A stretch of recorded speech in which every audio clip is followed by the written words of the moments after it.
नमस्कार, मी श्वेता अंकले. Tarun Bharat news bulletin मध्ये आपल्या सर्वांचे स्वागत. आता पाहूया ठळक घडामोडी.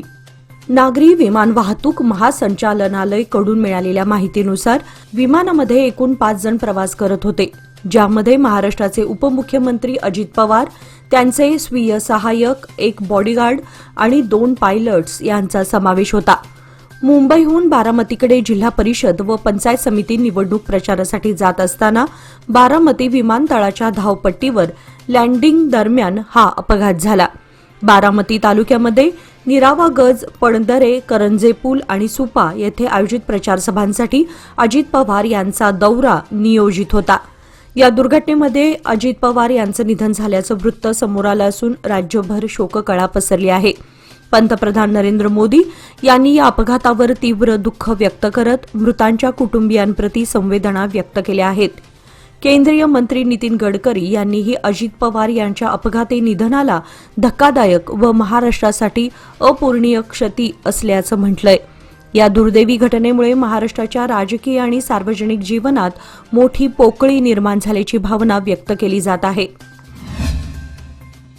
अजित पवार हे महाराष्ट्राच्या कानाकोपऱ्याची माहिती आणि राज्याच्या प्रश्नांची सखोल जाण असलेले लोकनेते होते, असे मुख्यमंत्री देवेंद्र फडणवीस यांनी त्यांच्या निधनावर शोकभावना व्यक्त करताना सांगितले. अतिशय संघर्षातून घडलेले, कोणत्याही परिस्थितीत न डगमगता पुढे जाणारे नेतृत्व म्हणून अजित पवार यांच्याकडे जनसामान्यांची प्रचंड आस्था होती, असेही ते म्हणाले.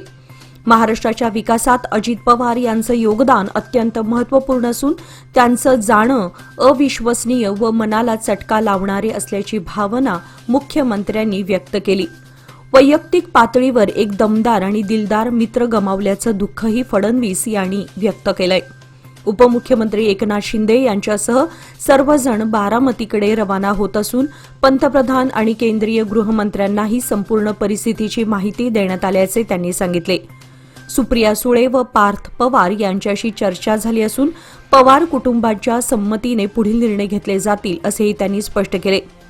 या पार्श्वभूमीवर बारामतीमध्ये शासकीय सुट्टी जाहीर करण्यात आली असून राज्यात 3 दिवसांचा राजकीय दुखवटा घोषित करण्यात आल्याची माहिती मुख्यमंत्र्यांनी दिली. कलमेश्वर गल्ली येळूर येथे एका घराला अचानक आग लागल्याने संसारोपयोगी साहित्य जळून खाक झालं असून सुमारे 1 लाख रुपयांचं आर्थिक नुकसान झाल्याचा अंदाज आहे. आगीचं नेमकं कारण अद्याप स्पष्ट झालेलं नाही. कृष्णा देवाप्पा कडोलकर यांच्या राहत्या घरी आग लागल्यानं परिसरात एकच गोंधळ उडाला. आगीने काही क्षणातच रौद्र रूप धारण करत दिवाण, फ्रीज, वॉशिंग मशीन, लोखंडी कपाट, अंथरूण पांघरूण व कपड्यांना भस्मसात केले. घर कौलारू व लाकडी असल्यानं तसेच जळाऊ लाकूड साठवलेलं असल्याने आग वेगाने पसरली. सुदैवाने आग दिवसा लागल्याने कोणतीही जीवितहानी झाली नाही, तर गल्लीतील तरुणांनी धान्य बाहेर काढत धैर्य दाखवले. अग्निशमन दलाने आग आटोक्यात आणल्यानं मोठा अनर्थ टळला असून ग्रामस्थ, ग्रामपंचायत पदाधिकारी व पोलिसांनी घटनास्थळी पाहणी केली. गोवा बेळगाव राष्ट्रीय महामार्गावरील रामनगर येथील बायपासजवळ विष प्राशन करून एका युवकाने आत्महत्या केल्याची घटना उघडकीस आली आहे. मृत युवकाचं नाव आकाश होसूर, वय 24 असं असून त्याचा मृतदेह महामार्गापासून काही अंतरावर आढळून आला. स्थानिक नागरिकांना अनोळखी मृतदेह दिसून आल्यानंतर त्यांनी तात्काळ रामनगर पोलिसांना माहिती दिली. घटनेची माहिती मिळताच तालुका पोलीस उपनिरीक्षक नायक यांनी घटनास्थळी भेट देऊन पाहणी केली व तपास सुरू केला. पोलीस तपासात मृतदेहाची ओळख आकाश होसूर अशी निष्पन्न झाली आहे. आकाश हा गेल्या 2 दिवसांपासून बेपत्ता असल्याने त्याचा शोध धारवाड पोलिसांकडून सुरू होता. पोलिसांनी दिलेल्या माहितीनुसार आकाशने मंगळवारी कुटुंबियांना व्हिडिओ कॉल करून विषप्राशन करून आत्महत्या करत असल्याचं सांगितलं होतं. रामदुर्ग तालुक्यातील मल्लापूर गावामध्ये एक हृदयद्रावक घटना समोर आली आहे. मल्लापूर येथील विवाहित प्रेमी युगुलाने नदीत उडी मारून आत्महत्या केल्यानं परिसरात खळबळ उडाली आहे. मृतांमध्ये जगदीश कवळेकर आणि गंगम्मा त्यापी यांचा समावेश असून दोघेही विवाहित असल्याची माहिती पोलिसांनी दिली.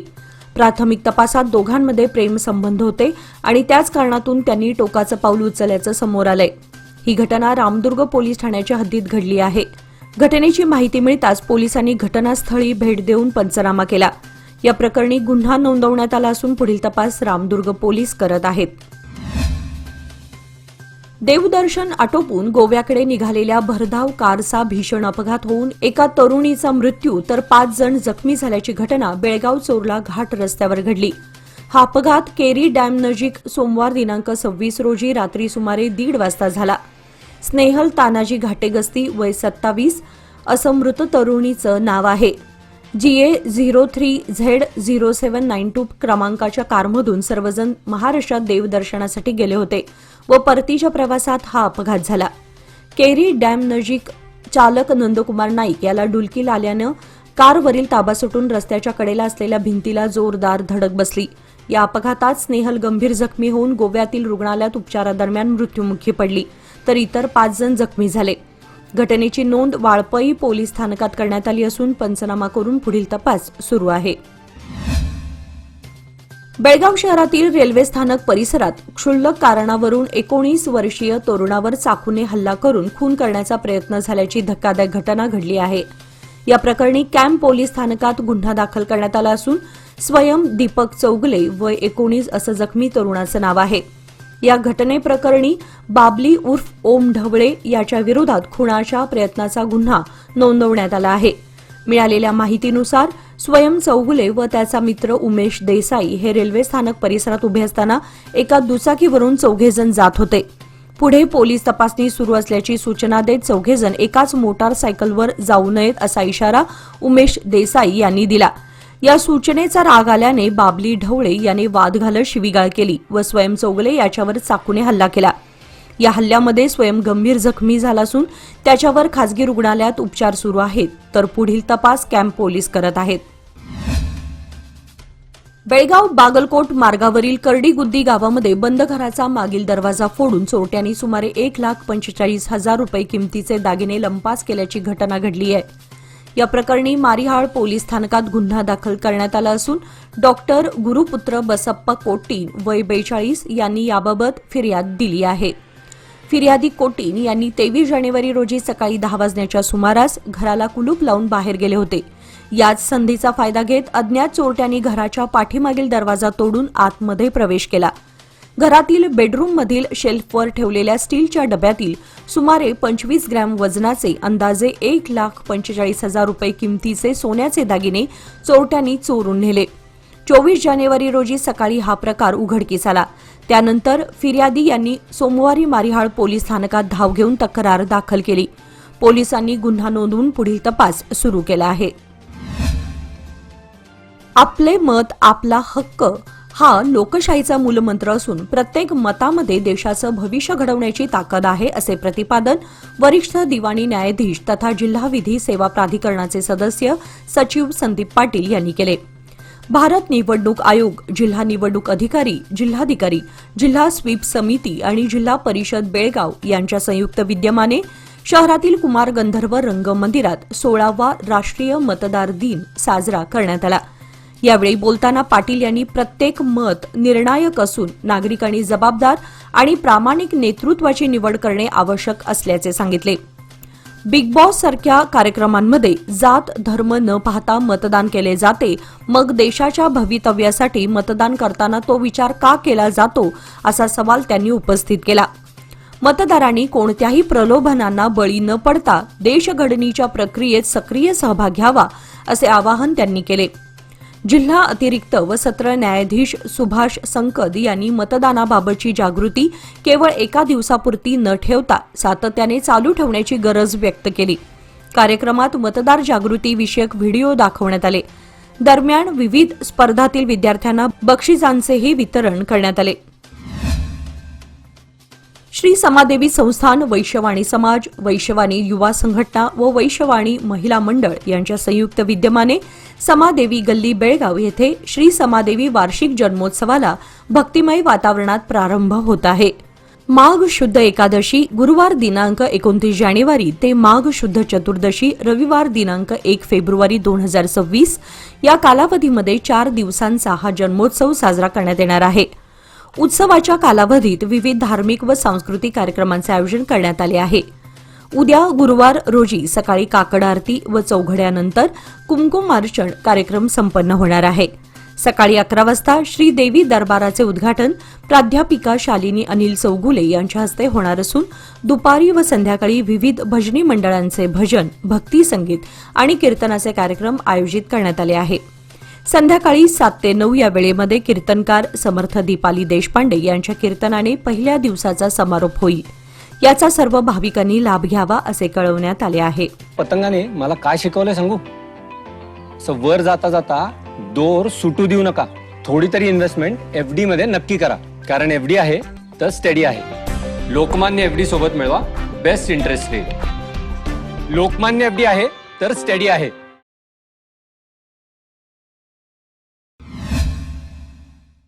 बेळगाव शहरातील आनंदवाडी येथे महिला मंडळाच्या वतीने पारंपरिक हळदी कुंकू कार्यक्रम उत्साहात पार पडला. या कार्यक्रमाला गल्लीतील ज्येष्ठ महिला यमुक्का सरनोबत, पोलीस उपनिरीक्षक राजश्री कदम आणि महिला मंडळाच्या उपाध्यक्ष कल्पना भांदुर्गे या प्रमुख पाहुण्या म्हणून उपस्थित होत्या. कार्यक्रमादरम्यान महिलांसाठी विविध मनोरंजनात्मक स्पर्धांचे आयोजन करण्यात आले होते. उखाणे, बादलीत चेंडू टाकणे तसेच अन्य खेळांमध्ये महिलांनी उत्स्फूर्त सहभाग नोंदवला. स्पर्धांमुळे कार्यक्रमाचा आनंद द्विगुणित झाला आणि महिलांमध्ये उत्साहाचं वातावरण निर्माण झालं. प्रमुख पाहुण्यांचं स्वागत माधवी सुतार, सुजाता पाटील आणि पूजा मुचंडी यांच्या हस्ते पुष्प देऊन करण्यात आले. हा कार्यक्रम महिलांमधील एकोपा, परंपरा आणि आनंदाचं प्रतीक ठरलं. सामान्य नागरिकांच्या समस्यांचे जलद निराकरण करण्यासाठी राज्यातील काँग्रेस सरकारने जनस्पंदन उपक्रम हाती घेतला आहे. याच उपक्रमांतर्गत विविध ठिकाणी जनता दर्शन कार्यक्रमाचे आयोजन करण्यात आले होते. सतीश जारकिहोळी हे देखील सातत्याने जनता दर्शन कार्यक्रम घेत असून थेट लोकांशी संवाद साधून त्यांच्या अडचणी जाणून घेत आहेत. आज गोकाक शहरातील त्यांच्या गृह कार्यालयात अशाच जनता दर्शन कार्यक्रमाचे आयोजन करण्यात आले होते. कार्यक्रमामध्ये मोठ्या संख्येने नागरिकांनी हजेरी लावली. विविध गावांमधून आलेल्या नागरिकांनी पाणी पुरवठा, रस्ते, वीज, जमीन नोंदी तसेच शासकीय योजनांशी संबंधित तक्रारी मांडल्या. पालकमंत्री सतीश जारकिहोळी यांनी प्रत्येक अर्जदाराचे म्हणणे शांतपणे ऐकून घेतले आणि संबंधित अधिकाऱ्यांना तात्काळ कार्यवाही करण्याच्या सूचना दिल्या. काही प्रकरणे जागेवरच निकाली काढण्यात आली तर उर्वरित तक्रारींसाठी निश्चित कालमर्यादा देण्यात आली. बेडकीहाळ येथील वॉर्ड क्रमांक 1 मधील विठ्ठल मंदिर परिसरात एका घराला आग लागून लाखो रुपयांचं नुकसान झाल्याची घटना 26 रोजी सकाळी उघडकीस आली. सर्व्हे क्रमांक 167 मधील कृष्णा बंडा आर्गे व कैलासवासी बापू कृष्णा आर्गे यांच्या मालकीचे मंगलोर खापऱ्याचे हे घर आहे. कृष्णा उर्फ बिंटू उर्फ पिंटू आर्गे हे नवीन घराचे बांधकाम सुरू असल्याने घरातील संसारोपयोगी साहित्य, भांडी व टीव्हीसह वस्तू मागील घरात ठेवून भाड्याच्या खोलीत वास्तव्यास होते. दिनांक 25 रोजी रात्री सुमारे 11 वाजता शेजारच्या खोलीतून आवाज आल्याने कुटुंबियांनी तपासणी केली असता घरात आग लागल्याचं निदर्शनास आलं. तातडीने शेजाऱ्यांच्या मदतीने बोरचे पाणी वापरून आग विझवण्याचा प्रयत्न करण्यात आला. ग्रामस्थांच्या तत्परतेमुळे मोठा अनर्थ टळला, मात्र घरातील साहित्य जळून खाक झालंय. या आगीमध्ये अंदाजे 3 लाख रुपयांचं नुकसान झाल्याची माहिती समोर आली आहे. बेळगुंदी गावच्या जागृत देवस्थान रवळनाथ यात्रेला मंगळवारी मोठ्या भक्तिमय वातावरणात सुरुवात झाली. ही यात्रा 3 दिवस चालणार असून आज बुधवारी दिनांक 28 रोजी यात्रेचा मुख्य दिवस असल्यानं महाप्रसादाचं आयोजन करण्यात आलं होतं. रवळनाथ मंदिराचा जीर्णोद्धार करून गतवर्षी मे महिन्यात लोकार्पण सोहळा पार पडला, ज्यामुळे मंदिर अधिक आकर्षक झालं आहे. भक्तांची दर्शनासाठी नेहमीच गर्दी असते. तसेच या मंदिराचे देवस्थान गावातील नवसाला पावणारे म्हणून प्रसिद्ध आहे. यात्रेची तयारी ग्रामस्थांनी पंच कमिटीने अनेक दिवसांपूर्वी केली असून 3 दिवस गावामध्ये कडक वार पाळण्यात येत आहे. आज सकाळी 6 वाजता रवळनाथ मूर्तीला अभिषेक करण्यात आला आणि त्यानंतर पालखी मिरवणूक पार पडली, ज्यामध्ये महिलांनी डोक्यावर कळस घेऊन मोठ्या संख्येने सहभाग घेतला. गावातील सर्व देवतांची पूजा अर्चा करून महाआरती संपन्न झाली आणि नंतर भाविकांसाठी महाप्रसाद वाटप करण्यात आला. चिकोडी शहरातील कायदा सुव्यवस्था अधिक सक्षम करण्याच्या दृष्टीने शहर पोलीस ठाण्यामध्ये सुमारे 15 लाख रुपये खर्चून बसवण्यात आलेली अत्याधुनिक हायटेक सीसीटीव्ही कॅमेरा कार्यान्वित करण्यात आले. त्यामुळे शहराच्या सुरक्षिततेमध्ये भर पडणार आहे असे मत खासदार प्रियंका जारकिहोळी यांनी व्यक्त केले. त्या येथे हायटेक सीसीटीव्ही कॅमेऱ्यांच्या उद्घाटनानंतर पोलीस स्थानकात आयोजित बैठकीत बोलत होत्या. सीसीटीव्ही कॅमेऱ्यांचा शुभारंभ खासदार प्रियंका जारकिहोळी व आमदार गणेश हुक्केरी यांच्या हस्ते करण्यात आला. खासदार जारकिहोळी पुढे म्हणाल्या की आधुनिक सीसीटीव्ही यंत्रणेमुळे शहरातील नागरिकांची सुरक्षितता अधिक मजबूत होणार आहे. गुन्हेगारी घटनांवर नियंत्रण ठेवणे, संशयास्पद हालचालींवर सतत नजर ठेवणे तसेच गुन्ह्यांच्या तपास प्रक्रियेला गती देणे शक्य होणार आहे. पोलीस स्थानकाच्या परिसरासह महत्त्वाच्या ठिकाणी बसवण्यात आलेल्या या कॅमेऱ्यांमुळे कायदा सुव्यवस्था राखण्यास मोठी मदत होणार आहे असे त्यांनी सांगितले. बेळगावच्या वेणुग्राम सायकलिंग क्लबतर्फे आयोजित व्हीसीसी ड्युॲथलॉन 2026 ही क्रीडा स्पर्धा जैन हेरिटेज स्कूल उद्यमबाग येथे यशस्वीरित्या पार पडली. या स्पर्धेमध्ये बेळगाव, हुबळी, रायबाग, कोल्हापूरसह कर्नाटक व महाराष्ट्रातील विविध शहरांमधून सुमारे 250 खेळाडूंनी सहभाग नोंदवला. धावणे व सायकलिंग अशा आव्हानात्मक शर्यती ऑलिम्पिक आणि स्प्रिंट या 2 फॉर्मॅटमध्ये तसेच सोलो व टीम श्रेणींमध्ये घेण्यात आल्या. योग्य मार्गचिन्हांकन, अचूक वेळ मोजणी, हायड्रेशन पॉइंट्स, वैद्यकीय सुविधा व स्वयंसेवकांच्या उत्तम नियोजनामुळे स्पर्धा सुरक्षित वातावरणात पार पडली. ऑलिम्पिक टीम गटामध्ये स्वयं कटारे व चेतन कन्नगार यांनी प्रथम क्रमांक पटकावला, तर सोलो पुरुष गटामध्ये शेखर काळे आणि सोलो महिला गटामध्ये विनया गुज्जर यांनी विजेतेपद मिळवले. स्प्रिंट श्रेणीमध्ये टीम गटामध्ये शेट्टप्पा पिरंगी, मुबारक दंताली, सोलो पुरुष गटामध्ये श्रीकांत बी, तर सोलो महिला गटामध्ये निधी चौगुले यांनी प्रथम क्रमांक मिळवला. स्पर्धेच्या शेवटी विजेत्यांना चषक व रोख पारितोषिके देऊन गौरवण्यात आले. प्रजासत्ताक दिनाचे औचित्य साधून केएससीए मैदानावर आयोजित करण्यात आलेल्या media champion league tennis ball cricket स्पर्धेमध्ये उद्घाटनाच्या दिवशी सकाळ तरुण भारत संघांनी अंतिम फेरीमध्ये प्रवेश केला.